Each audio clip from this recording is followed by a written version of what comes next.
yourself that we adjourn midday to attend to personal matters, and also not to sit tomorrow and Wednesday, also to attend to matters pertaining to your office. Good morning, and remember, you continue to be under oath. I do. Thank you, Chairperson. Thank you. Advocate Ngcukaitobi, Thank you, Chair. the stand is yours. Thank you. What we have done is that we have pulled various parts of the record into a cross-examination bundle to make it easy to page through it rather than moving from page 1002 to page 2002. Could I just ask my team to put those in front of the panel and in front of the witness, and of course to my learned friends?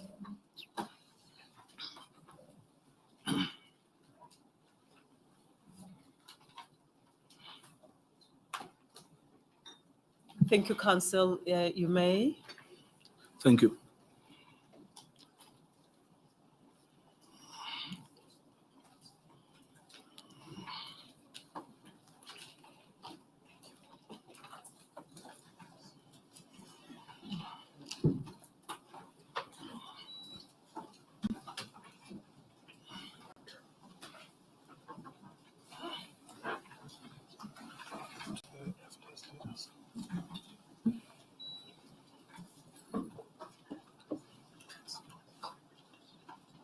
Oh, I'm told it's also uploaded electronically.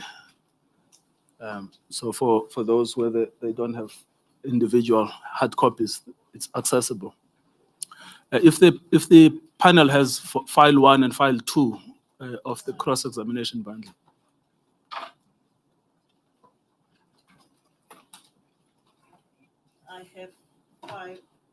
I beg your pardon. I have file 1 and file 2. My sister has file 2, file 2. All right. No surprises there.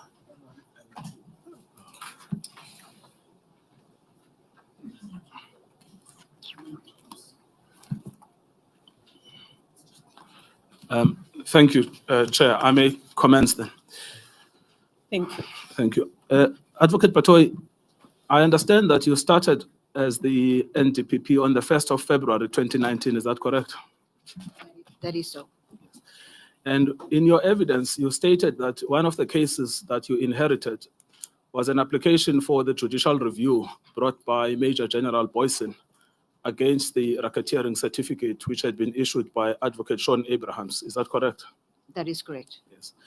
Then you also stated that you instructed a panel led by Advocate Rodney de Kock to review the evidence and to give you advice on the way forward. Is that correct? That is so. Yes. Then Advocate de Kock gave you the advice on the 27th of June 2019. Is that correct? I don't have the report in front of me, but I have no doubt that that's correct. Yes. After you received the report, you withdrew the opposition to the case. That is correct. Yes. Now, there's something that doesn't make sense with this narrative.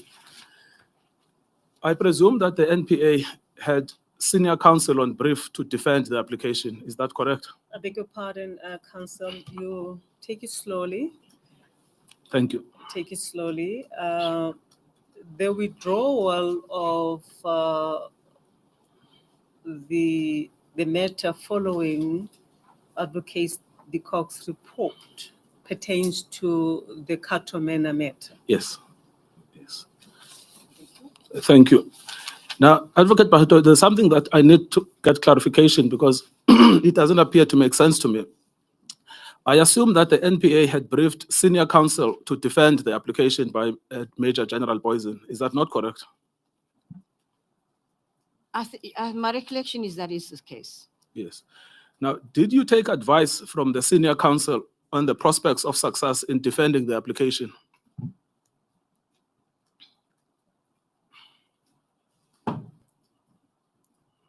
I don't think so. Well, I'm trying to think back. I'm trying to even think who the counsel was. Well, I can tell you who the counsel was. It was Advocate Hilton Epstein. That's quite possible because he was dealing with a number of matters at the time. I've got this information from Advocate Sean Abrahams. He had briefed Advocate Epstein. Now, you haven't answered my question. Did you take advice from Advocate Epstein or not? No, All right. I don't think so. All right. And did he give you any written advice? I can't recall.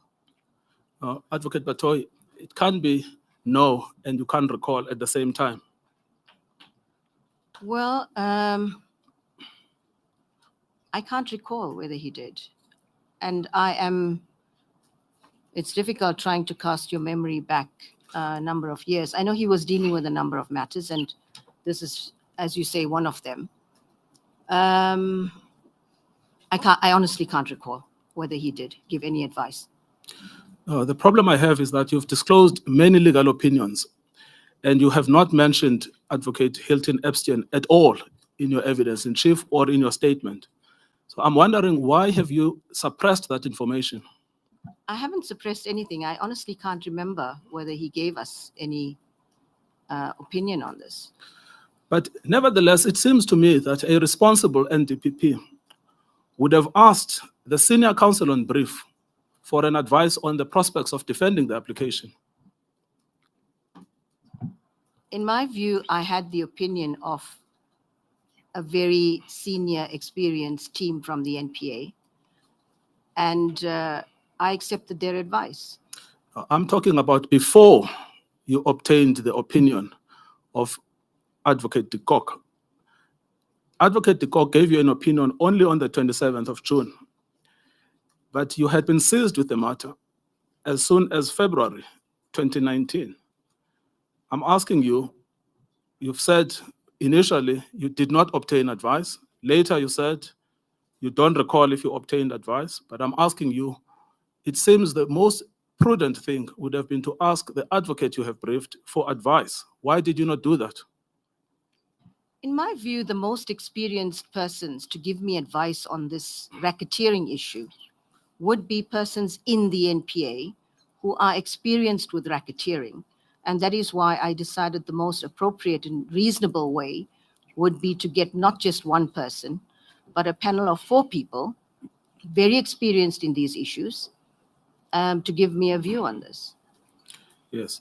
And I just want to make sure that I've given you a fair chance on the question whether you did or did not obtain advice from Mr. Hilton Epstein, because I'm going to ask the panel to give me a chance to consult with him and to ask him whether or not he gave you advice.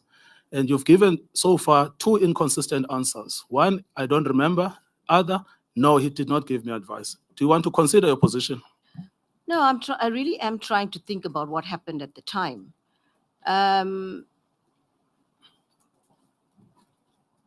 My initial response was, in fact, I really don't remember, but having thought more, I'm inclined to think that I did not get it from him. But of course, you are most welcome to speak to him, and we will also check our files to see if there's anything to that effect. But we're certainly not suppressing anything.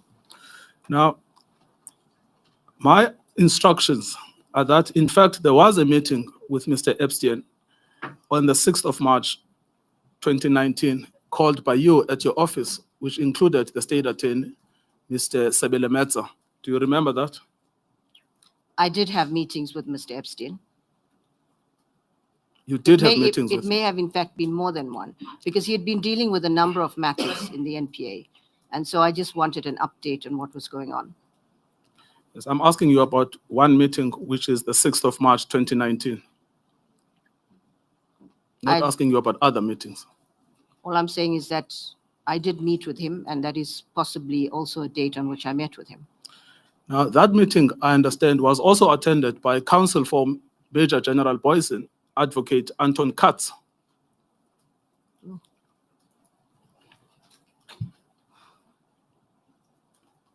Do you have any comment on that?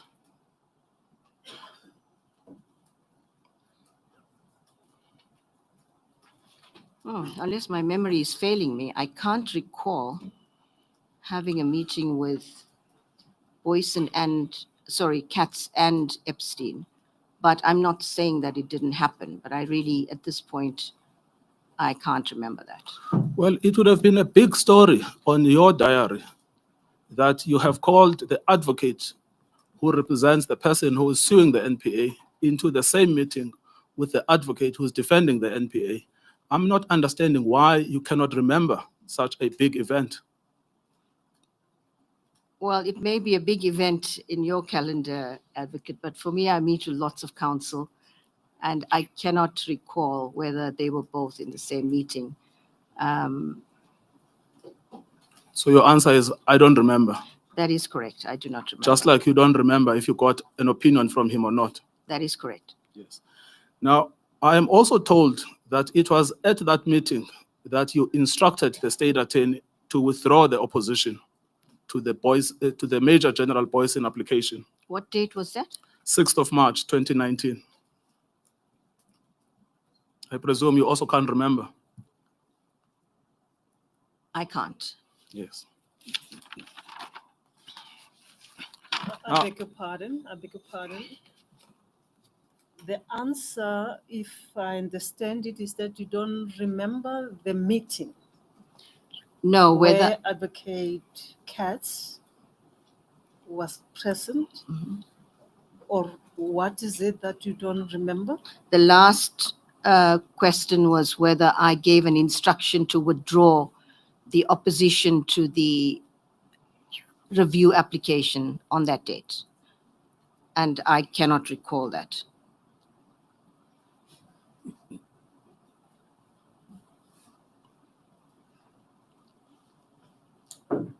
Yes.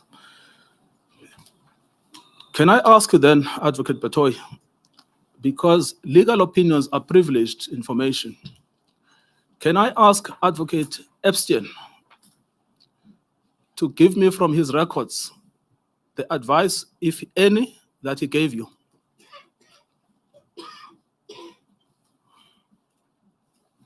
This is an inquiry seeking to establish the facts. I have no issue with that. Yes. Oh, thank you. Because it seems to me, if your evidence is that you only took the decision to withdraw the opposition on the 27th of June,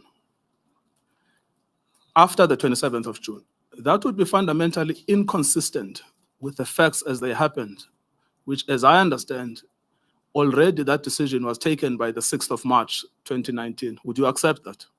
That would be inconsistent, yes. Yes. All right. We will come back to that topic after I have spoken to Advocate Epstein. Can I ask you another topic? You have repeatedly mentioned state capture in this inquiry. Do you remember that? I do. Yes. Now, the definition of state capture as adopted by the Commission under Justice Sondo is a misuse of the state and its organs for private gain or for unlawful aims. Do you accept that definition? Yes. Do you have any personal knowledge that Advocate Chauke was involved in state capture?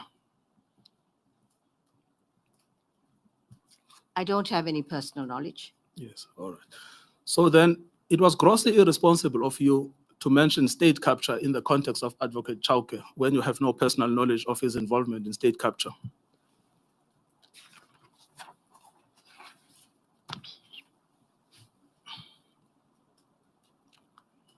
Should I comment on that? If you want to, I'm putting it to you that I will argue that you were attempting to poison the atmosphere when you had no evidence, but you mentioned state capture together with Mr. Chauke.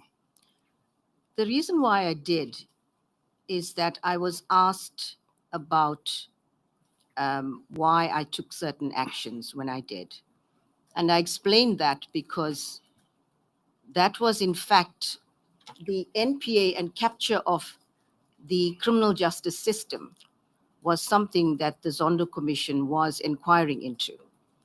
And I couldn't turn a blind eye to the fact that that was what was being inquired into, and that as a responsible national director, in my view, I needed to consider all options. And the only reason why I mentioned it is because I was asked about the context and why I took certain actions. And that was what was also something that was on my mind at the time. So I considered all of this, and therefore I took certain actions. Advocate Batohi, we are in an inquiry against Advocate Chauke. We are not in a state capture inquiry. My question was simple. You've given me an answer. You have no evidence that Advocate Chauke was involved in state capture. Yet you have repeatedly mentioned state capture in the context of this inquiry into Advocate Chauke. That is what I am saying to you, is intentionally designed to poison the atmosphere of this inquiry, to create the impression that Mr. Chauke is involved in state capture, when you know full well that you have no such evidence. I was asked what were the reasons for me doing certain things at the time. And I explained that that was the context within which I took those decisions. Yes. Anything else to add? No. Now, can I then move on to another topic, just to understand these charges? My understanding of the way in which these terms of reference emanated is that you drafted them and the president endorsed your draft. Is that correct? Well, actually, what happened is we went and checked this after. We did submit a draft to the president, but what the president adopted subsequently is quite different from the draft, and we didn't input into any draft that the president had. So there is a difference between the two. All right. Well, I have not seen the draft you gave the president. And maybe you should send us that draft, because I understood all along is that the president endorsed the draft that you gave to him. No, that's not the case. We can let you have the draft. Yes. Now, can I then go to making sure that I understand? I beg your pardon. Advocate Batohi, what is the answer? You're saying Advocate Ngcukaitobi can have the draft. That is correct. Do you have it? We do have it. Thank you, Madam Chair. Has it been made available to the evidence leading team, that draft? I'm not sure if it has. May we ascertain whether the draft document that was sent to the president as regards the terms of reference has been made available to the team? May Sure. I just verify with Advocate Mutlamanyane? Has it been made available to you? Madam Chair, I'm not aware of any draft. All what I'm aware of are the terms of reference that have been gazetted.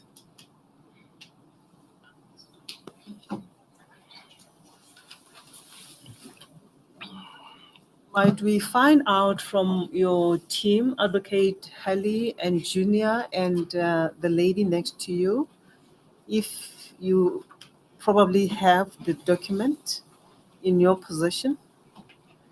It may also be relevant, I'm not sure at this stage, because you have raised, Advocate Batohi, a question of the correctness of, not necessarily that way, because you seek to amend the terms of reference, correct? That is correct, Chairperson. That document may be relevant in determining what you conveyed to the state president. Sure. May it be made available if you have it? Madam, We got it. Yeah. Advocate Halley and Junior?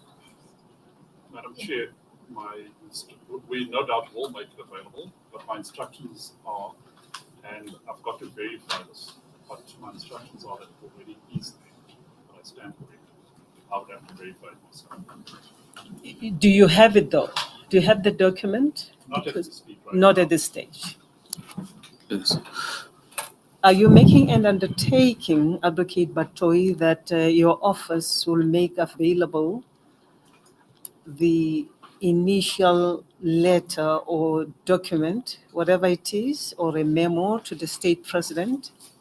Yes, we will. When will we have the document? Today, as soon as we are adjourned. is thank you. Will it help, Advocate Ngcukaitobi? Yes, Madam Chair, it will help. I still have one more question on the issue of this draft.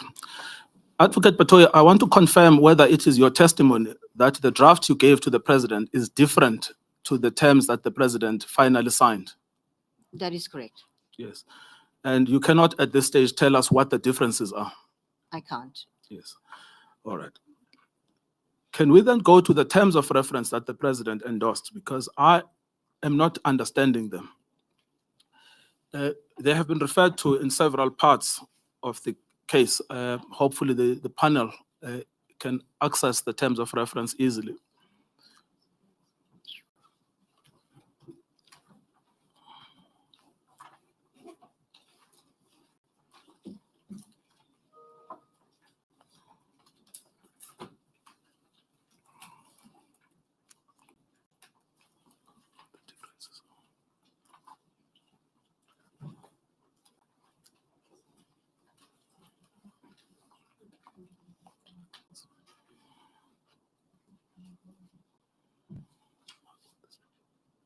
I'm trying to find my copy, Chairperson. Do you have the copy, I don't have it yet. Advocate Mutlamunyane?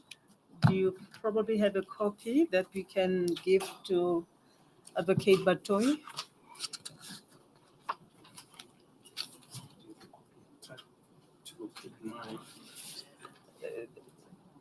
A copy is now made available. I do to have a us. copy. Thank you. Thank you. Can you go to item 3.1.1?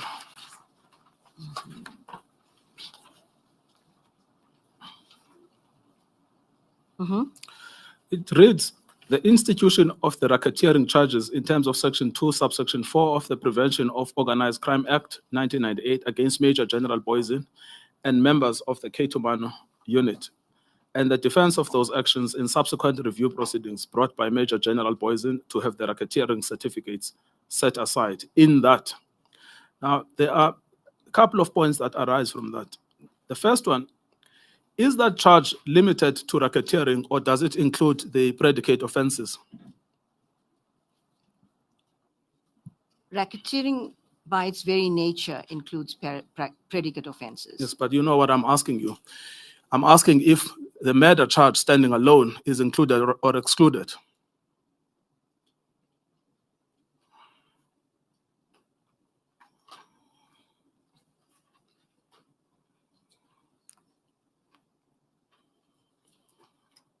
And if I can give you an example to make it easy, Major General Boysen is charged with 7 counts, 2 of racketeering, 2 of murder, 1 of defeating the ends of justice, and 2 of violating the provisions of the Firearms Control Act.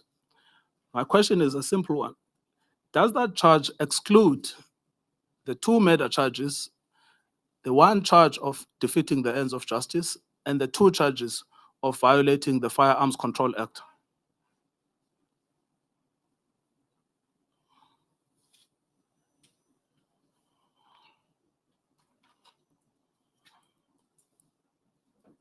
As I said, racketeering by its very nature includes the predicate offenses. So it must include the predicate offenses as well. Advocate Batohi, please answer my question. I am not asking you about racketeering offenses and its elements. I promise you I can read for myself. I'm asking you whether or not the independent charges of murder, the independent charges of defeating the ends of justice, and the independent charges of breaching the Firearms Control Act are included or excluded. My answer to that is that it includes racketeering charges. I know it includes racketeering charges because it says racketeering. I'm asking you if it excludes the charge of murder against Mr. Boysen. It does not exclude it in the context of racketeering. Advocate Batohi, I think we are going to be here for a long, long time if you don't answer the questions directly. We know racketeering, in order to establish, requires predicate offenses. That's not what I'm asking you. But I'm asking you is that Major General Boysen was charged independently of murder. Is it suggested in this charge that he should also not have been charged of murder independently of racketeering? That's not what I'm saying. What I'm saying is that I can't, that's my answer, is that the predicate offenses are included in the racketeering charge. And so my understanding is that he would have been charged for those predicate offenses in the context of racketeering. I honestly do not understand that. And let me give you a final chance. If you withdrew racketeering, Major General Boysen will still face a murder charge. That's a different question, and I'll answer that now. Yes, So now- when I did withdraw the No, racketeering, I'm not asking you to answer anything. I'm telling you the question that I'm going to ask you. Is 3.1.1 intended to suggest that Major General Boysen should not have faced the murder charge? not at all. So you accept that he should have continued to face the murder charge or not? Can I answer that question? Yes. After I decided to withdraw the racketeering charges, I sent all of the dockets back to the DPP KZN and asked her to consider each one of them and whether anyone should be charged with the predicate offenses outside of racketeering. No, I still don't understand that. I'm asking you about the charge against Advocate Chauke. Whether or not you accept that there was sufficient evidence for Major General Boysen to be charged with the crime of murder or not? Or do you say there was also no sufficient evidence of the crime of murder? On the basis of the decisions of the DPP KZN, after I sent the dockets there, she found that there was no evidence to justify murder charges against any one of the accused, except in the one docket. And that did not include Major General Boysen. Yes. Those are later decisions. I'm asking you about the decisions taken by Advocate Chauke. Is it the case of the NPA that Advocate Chauke erred in charging Major General Boysen with murder?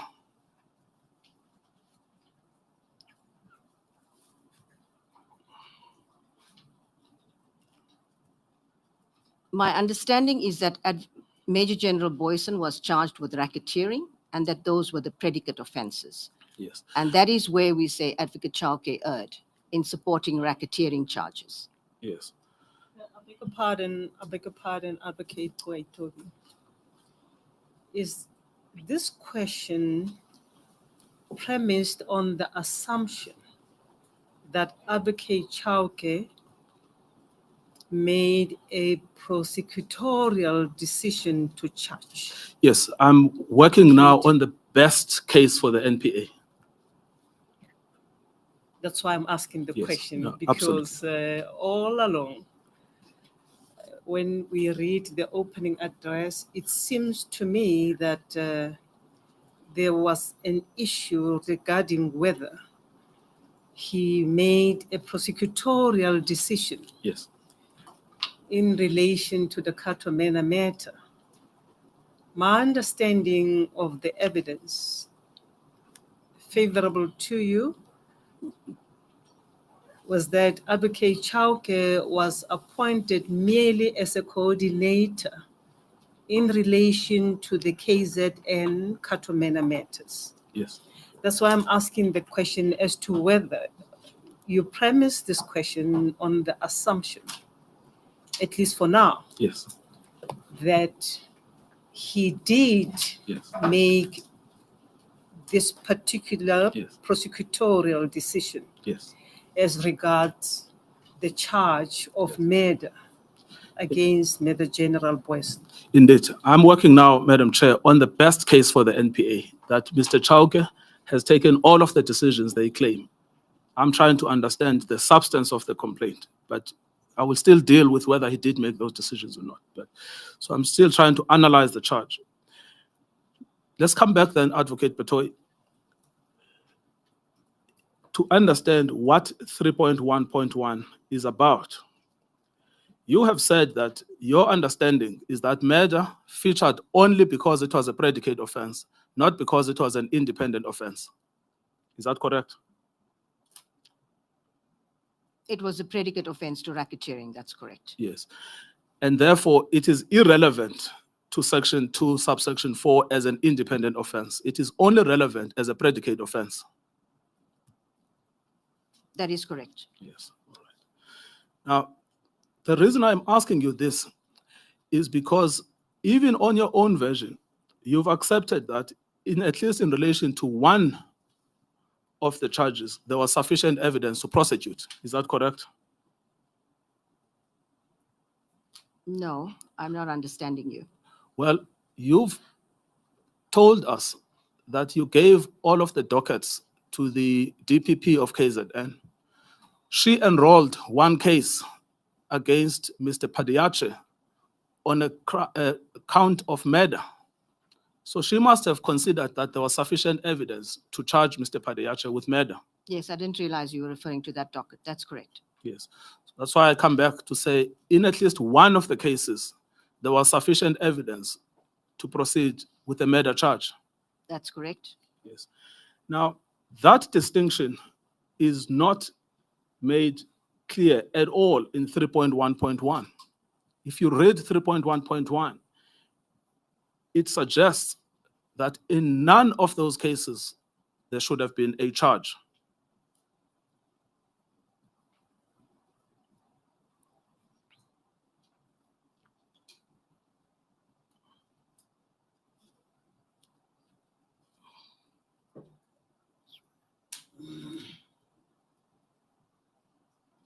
Against Major General Boyson. That's what that suggests. No, that is false. It says Major General Boyson and members of the Cato Manor unit. Let me read this carefully.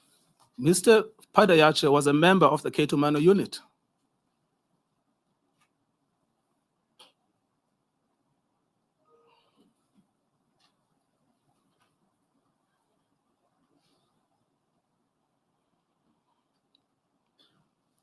The point I made earlier is that this related to racketeering charges.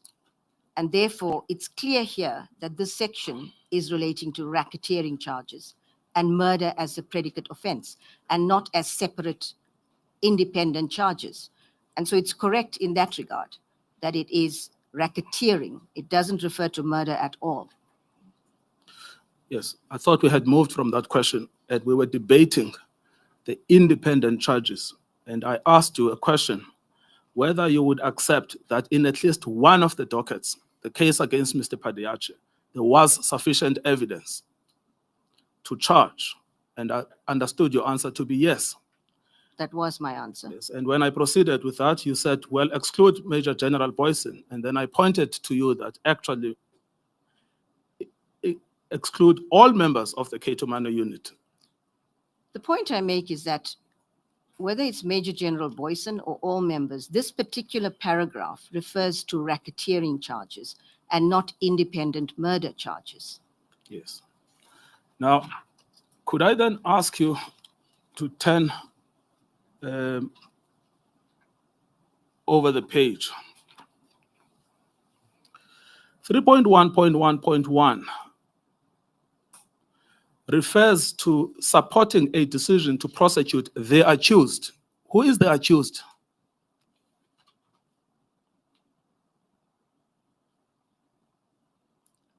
All the accused in the racketeering charges. Yes, that's where we come back from, where you say no evidence justifying the decision. And now we understand that you would accept in relation to one, that there was evidence justifying a murder charge against Mr. Padiache. But not a racketeering charge. Yes, against I understand. anyone. You've made that clear. I'm asking you a different question. Was there sufficient evidence, in your opinion, having studied the dockets, if you did, to support a murder charge against Major General Boyson? There wasn't. There wasn't. Now, you gave evidence earlier that you did not study the dockets and you relied on a memorandum by Advocate de Kock. Was that evidence accurate? That's correct. But my answer now also relies on the evidence of a report of the DPP KZN. Yes. I'm not asking you about the DPP KZN. I'm asking you, at the time you took the decision to institute a disciplinary case against Advocate Chauke, you relied on the report of Advocate de Kock. You never studied the docket. Is that not correct?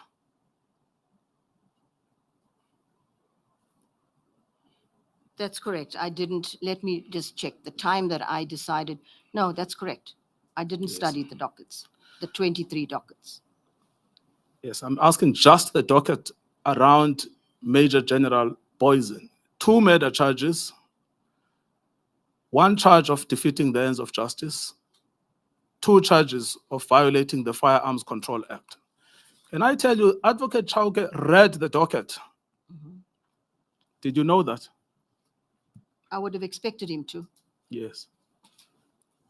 But you have come to say to the panel, there was no case against Major General Boysen without ever having read the docket. Can I suggest that that is an astonishing proposition coming from the head of our prosecution service? And I'm going to tell the panel that at the end, that your evidence must be rejected as incredible because it is irresponsible to make such a claim without having read the docket. It's not irresponsible at all, and I'll explain why. There's case law that national directors are not expected to read every single bit of evidence and every docket in cases, and that they are, it's perfectly acceptable for a national director to rely on reports, to rely on presentations, to request aspects of evidence, and to take decisions on that basis. So it's certainly not irresponsible. It is what is expected of a responsible national director. Yes. But can I also suggest something else to you? That Section 2 of the Prevention of Organized Crime Act is within the exclusive power of the NDPP. Do you accept that? I'm not sure what you mean by exclusive power, but Well, certainly only the NDPP can sign a racketeering certificate under Section 2, subsection 4. I would have thought that to be obvious. certainly I agree that only the national director can sign that authorization. And exclusively the NDPP. No one else can sign a racketeering certificate. That's correct. Yes. Now, it's in that context that I say, for you to tell the panel that there is no case against Major General Boysen, also of racketeering, without ever having studied the docket against him, is a grossly irresponsible thing.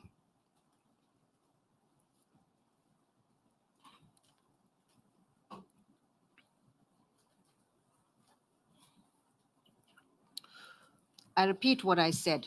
Of course. There's case law that states that a national director is not expected to read every docket and to look at every piece of evidence before coming to that conclusion. A national director, it's permissible for a national director to consider evidence that is presented to him or her by a team, presentations, and to ask for specific aspects of evidence if he or she requires it. But it's certainly not expected of a national director to read every single docket in any context. Sometimes a docket can fill a room, and it's certainly not expected that that is what a national director should do. Well, can I challenge you on that and put 2 propositions to you? Firstly, the docket against Major General Boysen does not fill a room. It's a small docket. Do you accept that? I'm not sure that there is a docket against Major General Boysen. I know that there were 23 murder and other related charges, dockets. I'm not sure that there ever was a racketeering docket as such. Now, you see, the problem is that you answer, but you always overlook what you wrote. Go to 3.1.1.1. where you say supported a decision to prosecute. I mean, I know you say it's the president who says this, but you never wrote this or you don't know the difference. So I will accept that until I see what you wrote, your answer remains qualified. That there was no evidence justifying the decision and that he sought to improperly have the acting director of public prosecutions of KwaZulu-Natal sign the case dockets. You are the one who relied on case dockets. Now you are telling the panel there was no docket. I said there was dockets, there were dockets, lots of dockets, but I'm not aware of a racketeering docket as such. No, Advocate Batohi, I think there is a real problem. You have said that 3.1.1 is exclusively about racketeering and does not include the independent offenses. And you have also confirmed in 3.1.1.1 that too is exclusively about racketeering. The charge refers to case dockets. What case dockets are those? Which charge refers to case dockets? Read 3.1.1.1.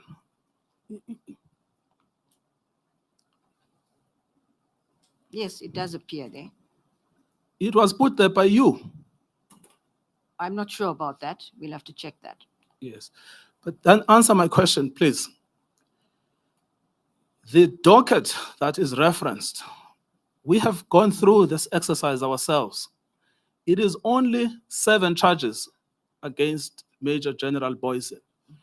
It is not the exaggerated docket that fills a room. What do you say to that?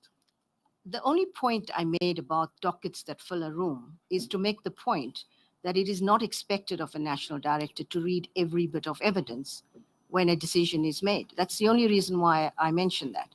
But getting back to this issue, there were dockets relating to, there were the 23 case dockets. I'm not aware. Let me read this carefully before I answer this.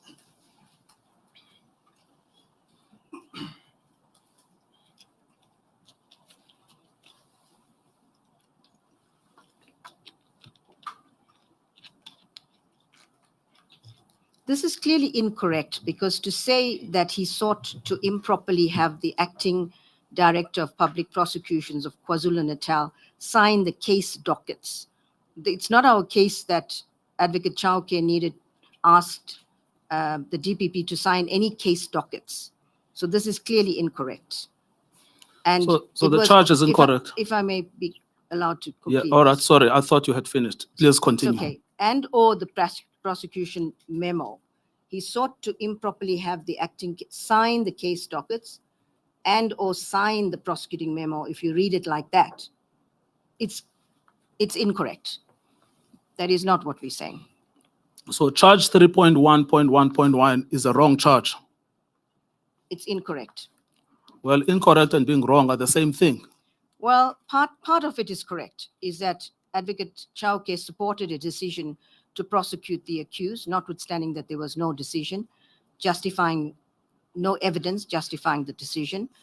And then the next part of it is incorrect to the extent that I've indicated. You see, that's why I need the memorandum you gave the president to see whether the president is at fault for charging Mr. Chauke incorrectly, or whether you are at fault but are now escaping responsibility. I'm trying to explain as best I can and not to escape responsibility. Yes, no, I understand that. I'm not criticizing you, I'm criticizing your evidence. It's fine. Now, Before you proceed, I think this will also help us, Advocate Batohi. When you look at the gazetted terms of reference, the date is the 30th of September, 2025.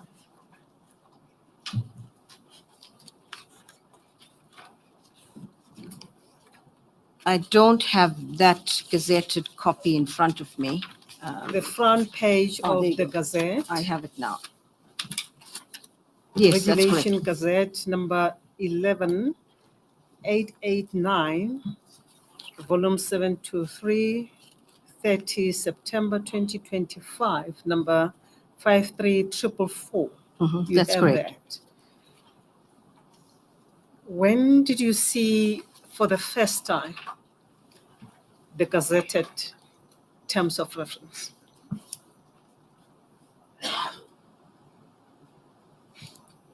I'm not sure, Chairperson.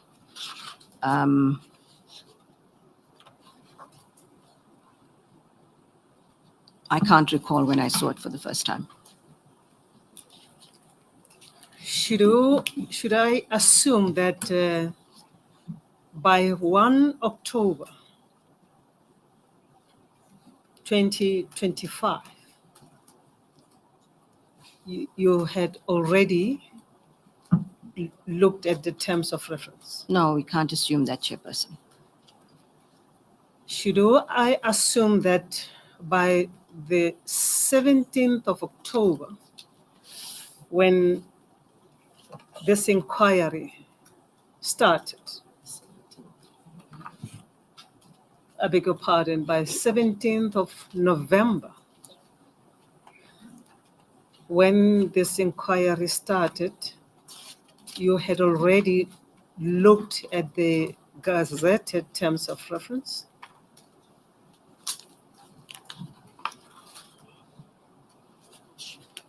Chairperson, I honestly can't remember when I looked at it and whether I scrutinized it at any great detail or cast a quick look through it. I honestly cannot recall that.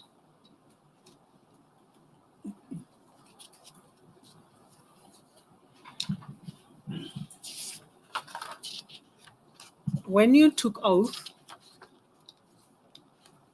the first day you took oath, had you already looked at the terms of reference? Chairperson, on the first day of the inquiry, On the first day you took oath, I would certainly have had a look at it, but I don't know to what detail.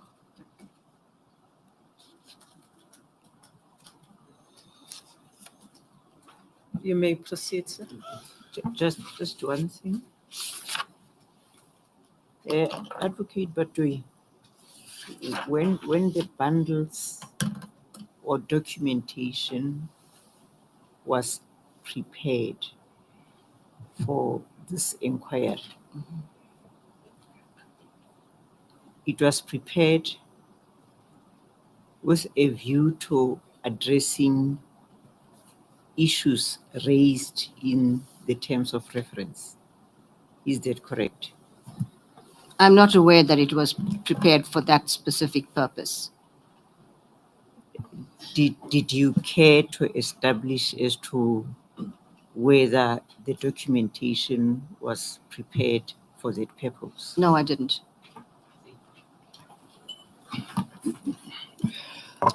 Sorry, a follow-up. Advocate Batohi, when you prepared your affidavit together with your legal team,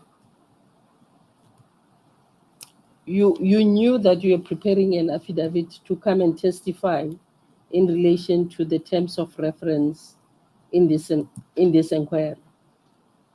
I knew that I was preparing an affidavit in order to come and testify before this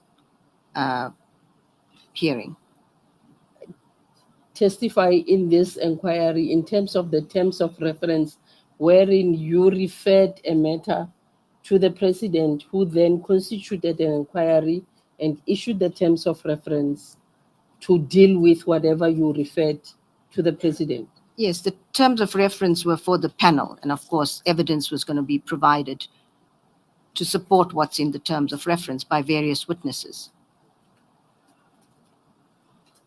Advocate Batohi, when you prepared your affidavit, you prepared your affidavit to sustain the allegations that you made to the president, which, well, I'm not sure whether rightly or wrongly, convinced the president to constitute a panel. But the president depended on the evidence or on the information that was supplied by you, which you intended to support by way of an affidavit that served before this panel. Is that correct? I didn't prepare the affidavit with an intention to support the terms of reference. I prepared an affidavit on the basis of what I knew and what I did in this matter. It's not like I prepared the affidavit and then checked whether it's aligned with the terms of reference. That's not what I did. And what you knew is what you submitted to the president for the president to take a decision to set up an inquiry. That's correct. Thank you. Thank you, Madam Chair. Advocate Batohi, I'm not yet done with this inquiry about case dockets. Mhm. You have now testified that the reference to case dockets and trying to get someone else improperly to sign is incorrect. Okay, I'm not going to quibble with that. Mhm. But do you accept that the case against Major General Boysen, whether contained in a docket or elsewhere, is a fairly narrow case? It is not the example that you posed of a docket filling up a room. It's certainly not a docket that fills up the room. That's correct. Yes. Now, it also continues to say, and or prosecution memorandum. Mhm. That's one of the things I don't understand. You never gave evidence in this inquiry that Advocate Chauke sought to have Mr. Molotra sign a prosecution memorandum. Is that also incorrect? I mentioned earlier that is incorrect. Yes. So both that case docket reference and the prosecution memorandum are wrong. It is not our case that Advocate Chauke sought either of those to be signed by Advocate Molotra. Yes. Now, then it continues to talk about evidence implicating the accused. Who is that accused?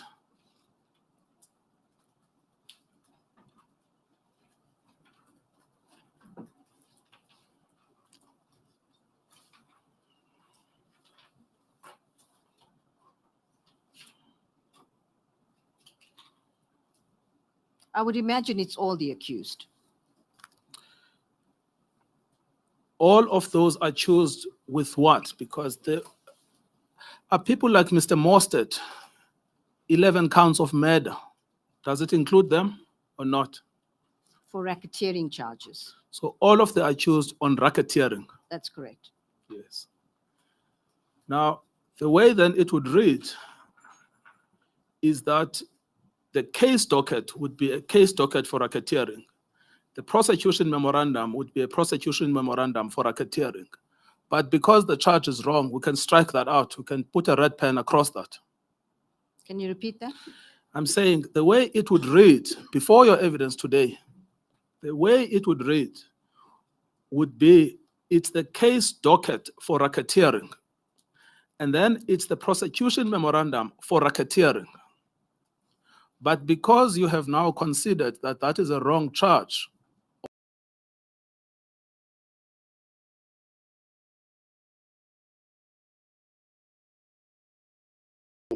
I have a case docket for racketeering. I'm aware of a lot of other dockets, the 23 murder dockets and related charges. I don't even know if there was a case docket for racketeering. So I don't understand your question.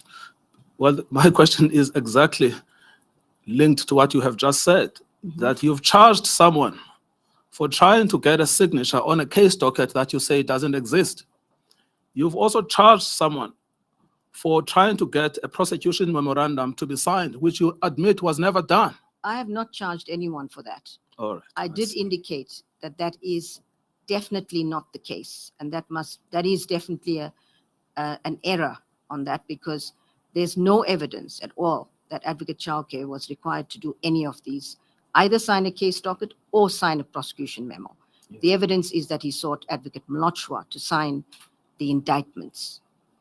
Indeed, there is not a single charge here that refers to an attempt to sign an indictment. If That's you can correct. say it, show me.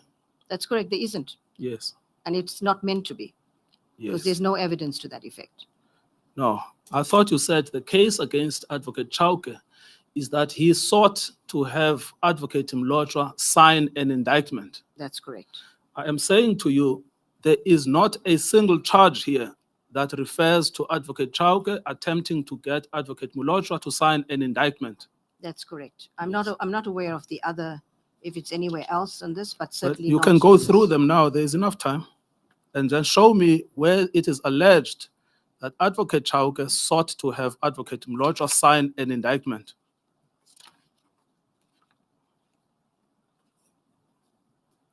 Well, it may or may not be there, but that is our case. Well, Advocate Batohi, Ju- please. Just before you proceed, just one thing. Advocate Batohi, did you familiarize yourself with the terms of reference? No, I didn't. And you are the complainant in this matter? That's correct. Thank you. Well, you can call me the complainant. It's the president that decided. So I'm not sure that I'm the complainant, but I certainly made a referral to the president. Which question are you answering now? Whether well, it wasn't a question, it was a comment that I am the complainant in this matter. And I'm seeking to clarify that I don't see myself as a complainant. It's Thank the you. president who decided. I made a referral to the president. Thank you.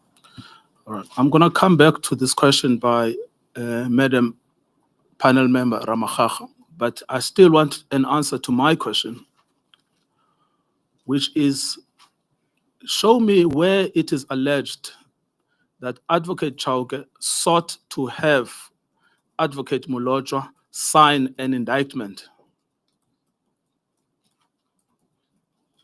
I accept from you that it isn't, otherwise it's going to take me a while to read this entire terms of reference. No, it won't take you a while.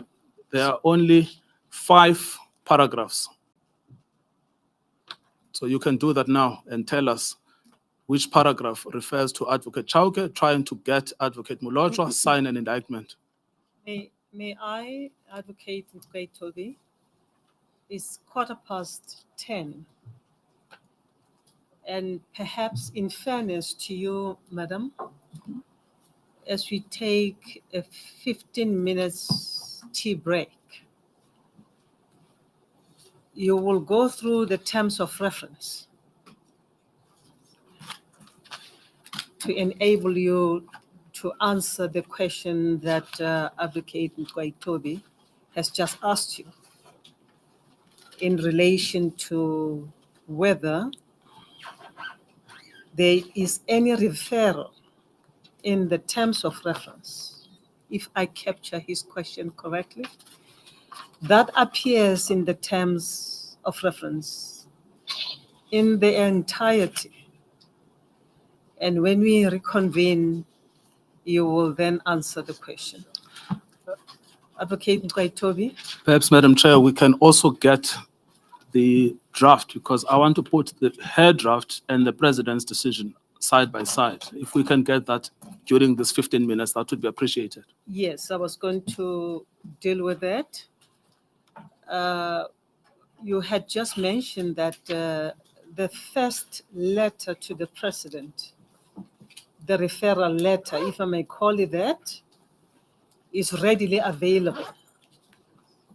We will appreciate to have a copy of that letter when we reconvene. You can send it to us either online or a hard copy and give it to our researchers. Advocate Ngcukaitobi? Yes, if we adjourning now? We will adjourn Yes. now. Anything else that Nothing you from our wanted to side. Thank mention? you. Yes, Thank you, Madam Chair. Those two things reflect upon the gazetted terms of reference with a view to answer counsel. Secondly, may we have the first referral document to the president, which you said is readily available or can be made available, so that we deal with this matter when we reconvene. Thank you. We will adjourn for 15 minutes for tea and reconvene at 10:30.